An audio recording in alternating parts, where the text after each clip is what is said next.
いつでも帰ってきてください。夜、お前、いればレベルも上げたい。アキラ、もしかして怖がられてる？私が鍛えた武器をなまらせずに。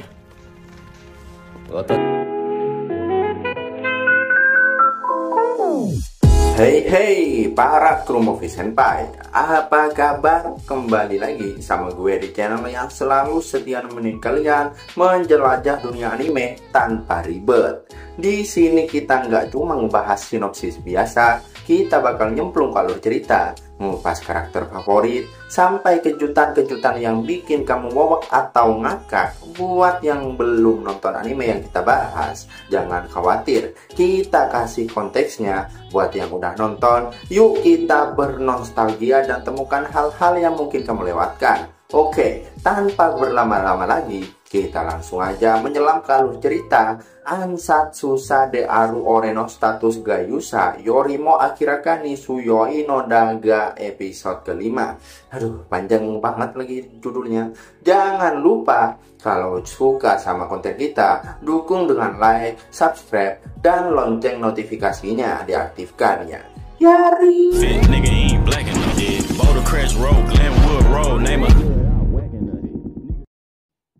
Scene diawali dengan memperlihatkan Akira dan Amelia yang pamit untuk berangkat ke pelabuhan. Orang tua Amelia yang takut karena di tepi pantai sering terjadi penculikan, dirinya pun berniat untuk mengantarnya. Tidak hanya ayahnya, adiknya, dan juga para pasukan mau ikut mengantar mereka semua. Di tengah perjalanan, Akira yang bertanya kenapa Yoru jarang bicara di hadapan Raja Elf. Itu karena Yoru tak mau membuat tuannya itu kerepotan, sebab dirinya yang merupakan iblis bisa menarik perhatian. Dan ternyata Yoru ini masih terhubung dengan Raja Iblis guys. Tapi meski begitu, Yoru tidak punya niatan untuk mengkhianati Akira. それはその時に考える。魔王もアキラと仲良く。 Raja Iblis yang ingin bertemu dengan Akira karena Akira mempunyai kekuatan sihir bayangan yang bahkan tidak pernah ada di dunia itu. Terlebih lagi, dia bisa menyelimuti dirinya dengan bayangan yang secara tak sengaja ia ciptakan. Terus, secara tiba-tiba, Akira meminta agar keretanya dihentikan yang mana dia merasakan adanya bahaya. Dan benar saja, muncul sekelompok orang yang mengancam akan membunuh bocil yang mereka bawa jika Akira bergerak. Melihat adanya Amelia, mereka jadi senang karena mereka akan mendapatkan aset besar. Namun, Akira tentu tidak tinggal diam. Dalam hitungan detik, Akira melumpuhkan mereka. Tali yang mereka bawa malah digunakan untuk mengikat mereka sendiri. Senjata makan tuan ya kayak gini dah. Mendengar nama Gram yang merupakan atasan para penculik itu, Gram berasal dari negara besar basement yaitu Uruk. Sesampainya mereka di pelabuhan, mereka langsung OTW dengan kapal. Sesampainya di tujuan, Akira akan memperkuat senjatanya dan kalau bisa dirinya juga akan level up. Dia ingin semakin kuat untuk membalaskan dendam Komandan Saran. Amelia yang sudah sangat senang karena itu merupakan first time dia naik kapal, ditambah lagi satu kapal dengan cowok yang ia sukai yaitu Akira. Tapi Akira malah tidak peka guys.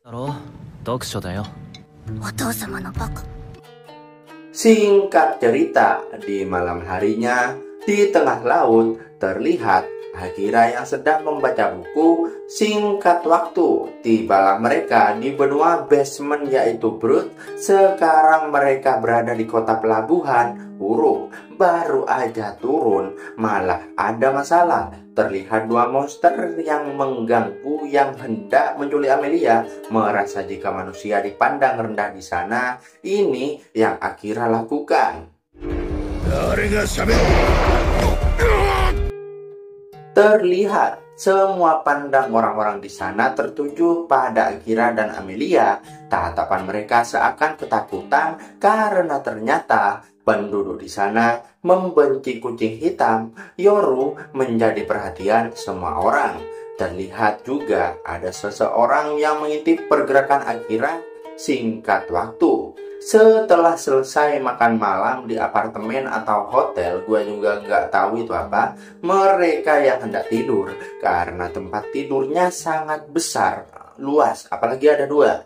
Merasa adanya kesempatan bisa wik-wik dengan cowok idaman, Amelia meminta agar mereka tidur menggunakan satu kasur aja. Aduh.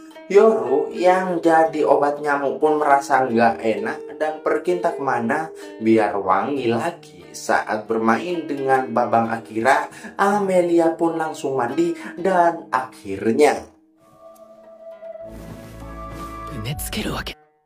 di keesokan harinya, Akira tentu terkejut melihat Amelia berada di sisinya dengan body yang seksi. Yoru langsung menyuruh mereka memakai baju karena sebentar lagi akan ada tamu yang akan datang.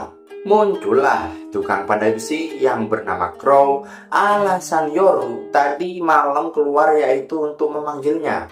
Crow bukan orang biasa, dia adalah pandai besi terhebat di dunia yang pernah ada. Tanpa banyak bacot, Crow langsung memeriksa senjata Akira. Anehnya di sini, dia langsung tahu dengan apa yang telah terjadi pada senjata tersebut dengan sangat detail.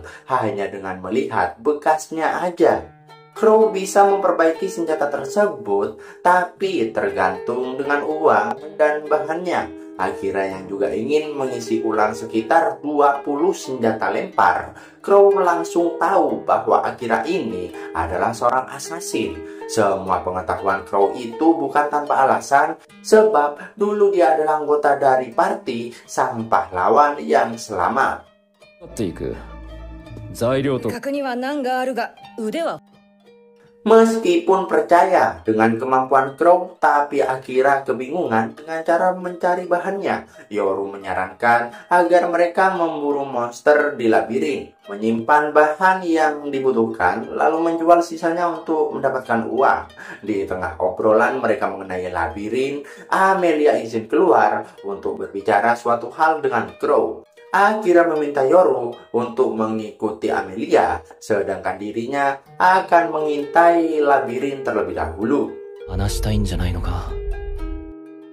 Scene pindah ke rumah Crow. Terlihat Amelia mulai berbincang dengan Crow yang mana ternyata Amelia ingin Crow melatihnya menjadi lebih kuat. Namun Crow menolak karena dirinya sudah bersumpah untuk tidak mengangkat murid lagi. Karena semua muridnya dulu tidak ada yang berhasil lolos dari pelatihannya. Bahkan sampai ada yang kabur dan bahkan juga ada yang gila. Alasan kenapa Amelia ingin menjadi lebih kuat tidak lain dan tidak bukan karena dirinya ingin terus berada di sisi Akira, bertarung bersamanya, namun dirinya hanya menjadi beban. Setelah itu, Crow yang memanggil Yoru sebagai simbol ketakutan dari Adorea. Amelia yang merasa kepo, Yoru pun ngejelasin bahwa 100 tahun yang lalu Adorea adalah kota paling makmur di benua itu.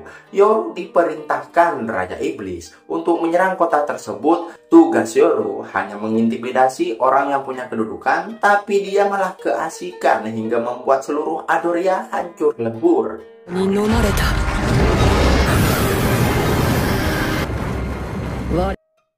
Rupanya dari kejauhan Akira bisa mendengar suara Yoru karena ternyata mereka saling terhubung. Yoru berjanji akan berubah karena dirinya sekarang adalah Yoru yang merupakan bawahan Akira. Namun meski begitu, Crow ternyata tidak memiliki dendam sama sekali terhadap Akira karena ternyata masih ada lanjutan dari cerita tersebut yang dimana di saat kehancuran kota Adorea, adik Crow menyelamatkan semua orang yang masih hidup, sedangkan seorang pejabat yang seenak jidat tentu saja hanya mementingkan keselamatan dirinya sendiri dan membunuh adik Crow yang menghadang kereta untuk menyelamatkan diri. Biasa, namanya juga pejabat, sama kayak di Republik Konoha. Hidup Jokowi! Semenjak itulah target balas dendam Crow bukan pada Yoru, tapi pada keluarga Gram.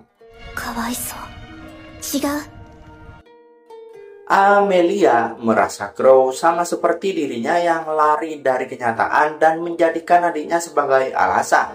Amelia yang memberitahu apa yang harus dilakukan oleh Crow sekarang. Crow yang masih di masa depresi meskipun adiknya telah mati cukup lama. Ya tentu dia tidak bisa move on.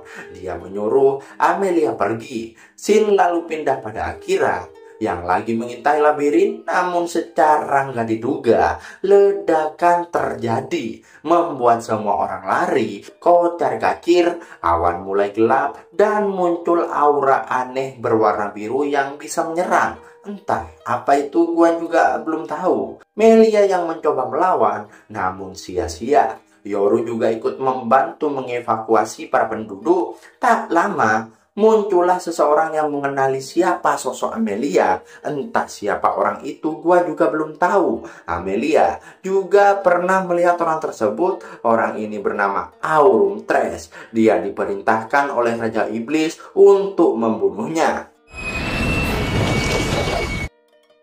Scene pindah pada Akira yang sedang bertarung. Yoru lalu melapor bahwa Amelia telah diculik. Amelia telah dibawa oleh iblis ke dalam labirin. Tak terima karena sang pujaan hati diculik, tentu Akira mulai mengamuk. Yoru yang ikut membantu namun disuruh menyingkir oleh Akira karena sepertinya dia kembali akan menggunakan jurus pamungkasnya.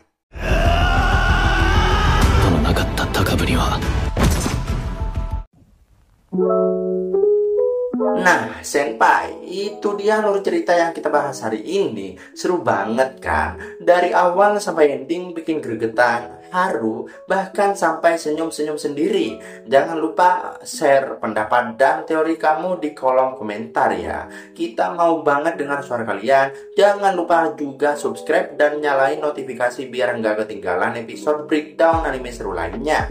Untuk kalian yang request anime tertentu, tulis aja di komentar. Siapa tahu jadi video berikutnya. Sampai jumpa di video Movie Senpai selanjutnya. Stay awesome dan tetap semangat jalani hari ini.